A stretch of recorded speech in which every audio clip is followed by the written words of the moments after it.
Sebelumnya saya sampaikan, jangan dilihat siapa yang menyampaikan apa, tapi dilihat apa yang disampaikan. Bismillahirrahmanirrahim. Assalamualaikum warahmatullahi wabarakatuh.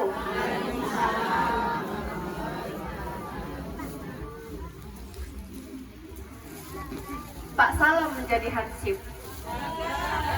Larinya cepat bagaikan kuda. Menjawab salam itu wajib, tak menjawab salam akan mendapat dosa. Maka dari itu saya ulangi sekali lagi dan jawab dengan penuh semangat. Assalamualaikum warahmatullahi wabarakatuh.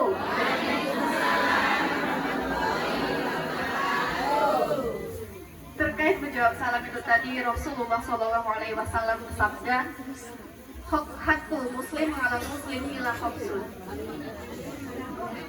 Hak seorang muslim terhadap sesama muslim itu ada 5. Yang pertama, radus salam, wa iadatul marid, wa taba'ul janais, wa ijabatul da'wah, wa tasyitul aidin. Artinya, hak atau kewajiban seorang muslim terhadap sesama muslim itu ada 5 hal. Yang pertama, menjawab salam.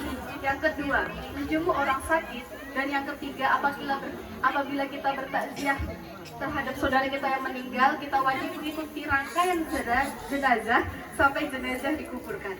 Yang keempat, kita wajib memenuhi undangan. Dan yang kelima, kita wajib mengucapkan kalimat tasydid ketika ada orang yang bersin dengan mengucap yarhamikumullah. Jadi ibu-ibu sekalian, jangan sampai kita mendapat dosa hanya karena tidak menjawab salam itu tadi. Baik Bapak, baik ibu-ibu sekalian, innal hamdalillah nahmadu wa nasta'inuhu wa nastaghfiruh wa na'udzu billahi min syururi anfusina wa min sayyi'atina a'malina may yahdihillahu fala mudhillalah wa may yudlil fala hadiyalah wa asyhadu an la ilaha illallah wahdahu la syarikalah wa asyhadu anna muhammadan abduhu wa rasuluh. Alhamdulillah, alhamdulillahirabbil alamin, wa bihi nasta'in wa ala umuri dunya waddin, wa salatu wassalamu ala asrofil anbiya'i wal mursalin wa ala alihi wa sahbihi ajma'in. Amma ba'du.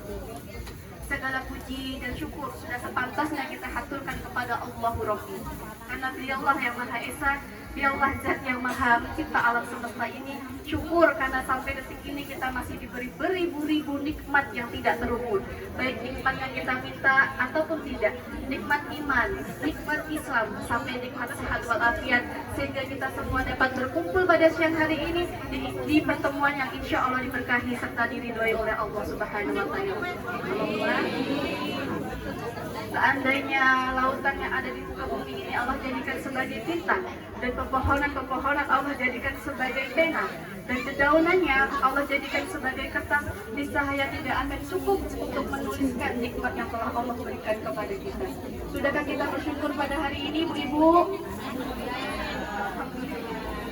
Salawat serta salam tak lupa pula kita haturkan kepada Nabi akhirul zaman, seorang nabi yang kelahirannya membuat goncang alam semesta, membuat heboh para malaikat Allah. Ya kalau bukan karenanya, tidak mungkin Allah ciptakan alam semesta ini. Karena beliaulah yang membawa perubahan peradaban dunia dari zaman jahiliyah menuju zaman ilahiyah, dari zaman kebodohan menuju zaman yang penuh dengan ilmu pengetahuan. Siapa lagi kalau bukan Nabi kita semua, Nabi Agung, Nabi Allah, Nabi Muhammad. Semoga kita semua yang hadir di sini mendapat syafaatnya dan diakui sebagai umat-umatnya, dan semoga bisa berkumpul kelak di yaumul qiyamah.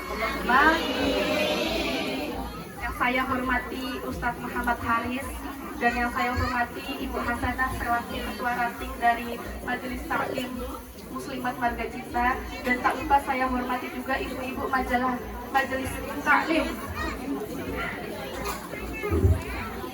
Dan yang saya hormati juga ibu-ibu jamaah Majelis Taklim Muslimat.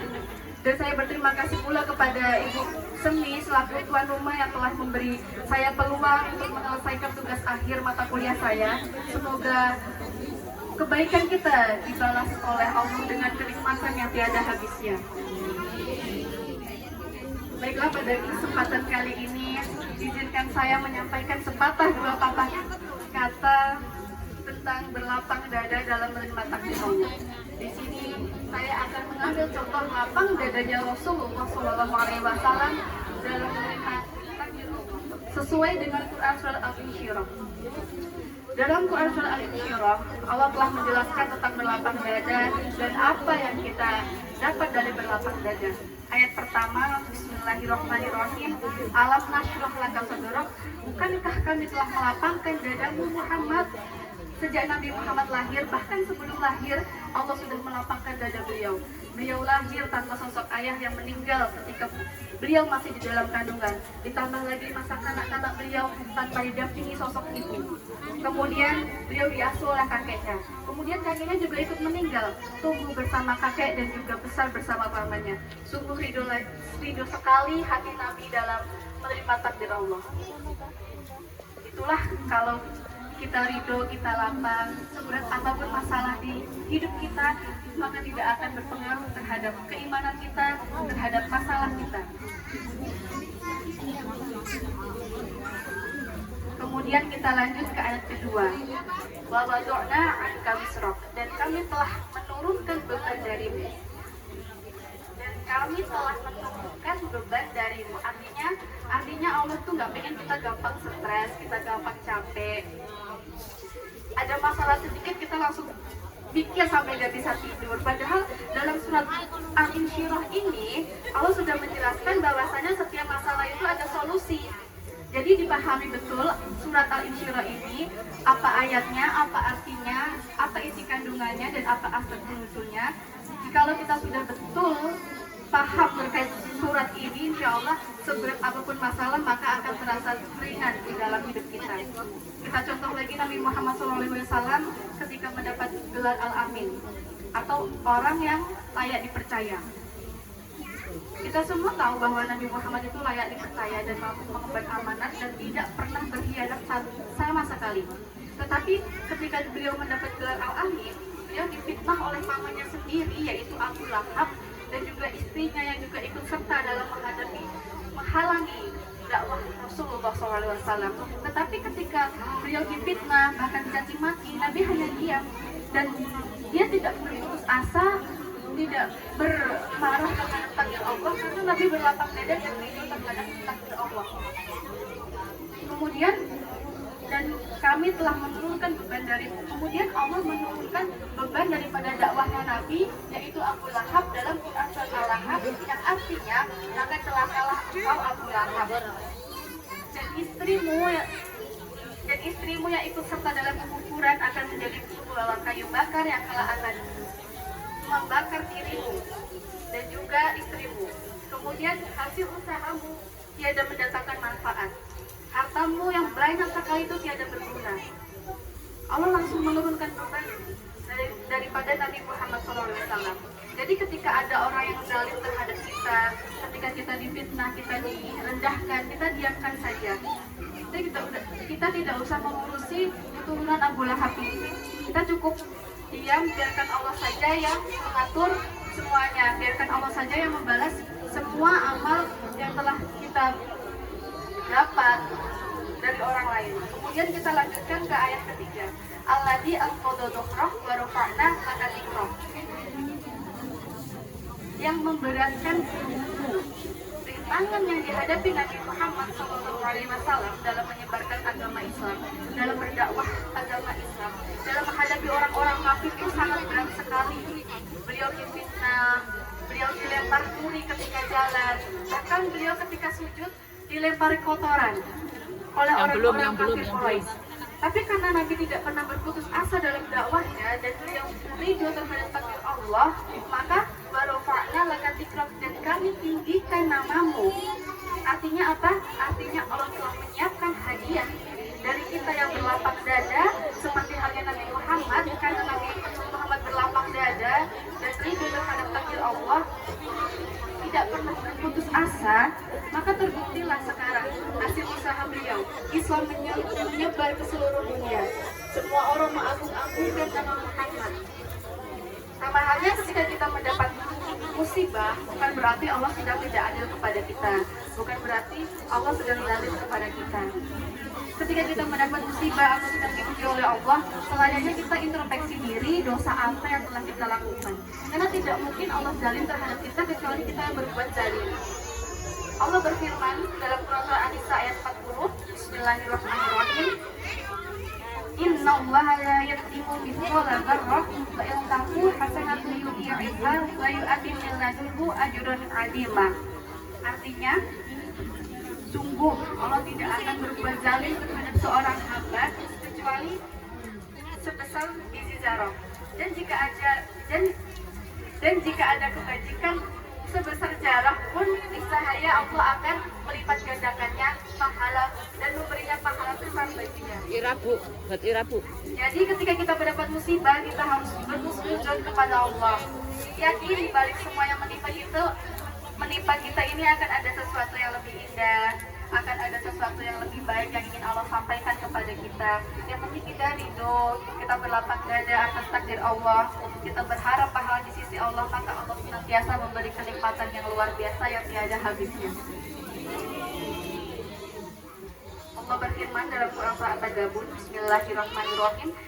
Ma asoba min musibatin illa bi'idznillah wa man yu'min billahi yahdi qalbah wallahu bikulli syai'in alim.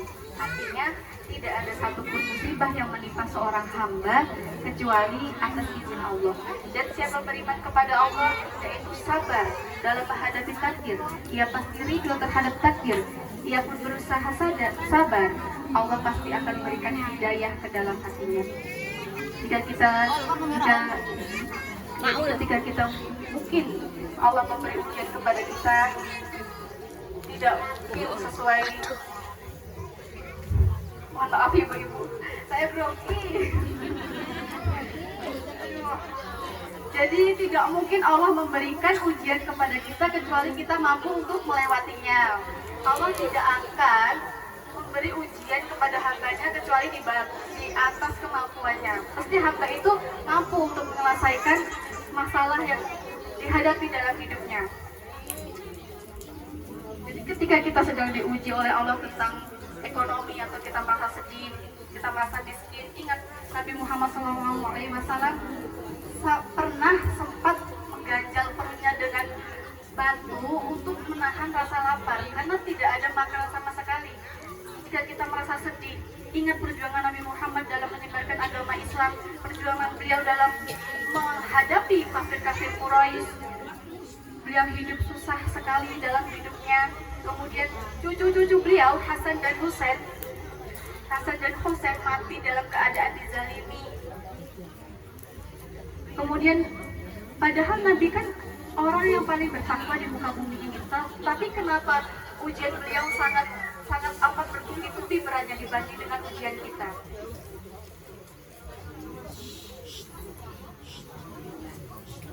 Jadi ketika kita mendapat hidayah, ketika kita mendapat ujian dari Allah, senantiasa kita harus bersabar. Ketika kita sabar dan ridho kepada takdir Allah, maka Allah senantiasa akan memberi hidayah dan kenikmatan kepada kita. Sesuai dengan Quran Surah Al-Insyirah ayat selanjutnya, yaitu ayat 5 dan 6, fa inna ma'al usri yusron, inna ma'al usri yusron. Sesungguhnya setelah kesulitan itu ada kemudahan. Sesungguhnya ketika kita sabar menghadapi cobaan, kita yakin bahwa setelahnya itu ada jalan menuju kebahagiaan, kembali menuju kebenaran. Jadi setiap kita menghadapi masalah, kita harus percaya bahwasanya pertolongan Allah itu nyata, bahwasanya setiap masalah itu pasti ada solusinya. Jadi kalau kita sedang menghadapi masalah atau sedang diuji oleh Allah, kita kembali lagi berpegang teguh pada Quran Surah Al-Insyirah ayat 5 dan 6 ini. Setelah kesulitan pasti ada kemudahan. Kita harus yakin pertolongan Allah. Seperti Nabi Muhammad ketika berdakwah dalam menyampaikan agama Islam, ketika beliau difitnah, dihina, beliau tidak pernah membalas sama sekali perbuatan dari orang-orang yang menzalimi beliau. Beliau hanya diam dan berserah diri kepada Allah. Karena apa? Karena Nabi berlapang dada. Contoh Nabi lain yang berlapang dada dan menerima takdir takdir Allah ketika beliau diuji, yaitu Nabi yang ditemukan. Nabi siapa Ibu? Nabi Yunus alaihissalam. Beliau ditelan ikan berada di tiga kegelapan. Beliau tidak pernah berputus asa, bahkan dalam dakwahnya beliau ditolak mentah-mentah oleh umatnya. Tetapi beliau tidak menyerah dan berdoa yang bunyinya la ilaha illa anta subhanahu inni kuntu minadz dzalimin. Sungguh tidak ada Tuhan yang layak disembah kecuali Engkau ya Allah, sedangkan aku ini termasuk orang-orang yang zalim. Jadi ketika kita mendapat musibah, ketika kita sedang diuji, kita jangan lupa berdoa kepada Allah. Tetapi ingat, konsep doa itu meminta, bukan memaksa ya ibu-ibu. Kemudian kita lanjutkan ke ayat terakhir. Fa'idza faragta fansab wa ila rabbika farghab. Dan maka apabila kamu telah selesai dari suatu urusan, maka kerjakanlah urusan yang lain dengan sungguh-sungguh. Dan kepada Tuhanmu lah kamu berharap. Artinya apa? Ketika kita sudah menyelesaikan pekerjaan kita sudah bekerja. Misalnya apa ini? Misalnya kerjaan kita di sawah ya Bu? Ya, di sawah. Maka kerjakanlah urusan yang lain itu dengan sungguh-sungguh. Maksud dari urusan yang lain dengan sungguh-sungguh ini adalah urusan akhirat. Jadi antara dunia dan akhirat itu seimbang. Jadi ingat 5 perkara sebelum 5 perkara. Itulah ibu-ibu yang dapat saya sampaikan terkait Quran Surah Al-Insyirah ini. Semoga yang saya sampaikan bisa mendapat manfaat, ibu-ibu bisa mendapat manfaat daripada yang saya sampaikan ini. Sesungguhnya kesempurnaan itu datang dari Allah dan kesalahan datang dari saya pribadi. Saya mohon maaf apabila dalam menyampaikannya kurang sempurna, bahkan tidak sempurna, karena saya baru pertama kali ini terjun di masyarakat. Jadi mohon dimaklumi ya ibu-ibu. Jadi akhirul kalam, wabillahi taufiq wal hidayah. Wassalamualaikum warahmatullahi wabarakatuh.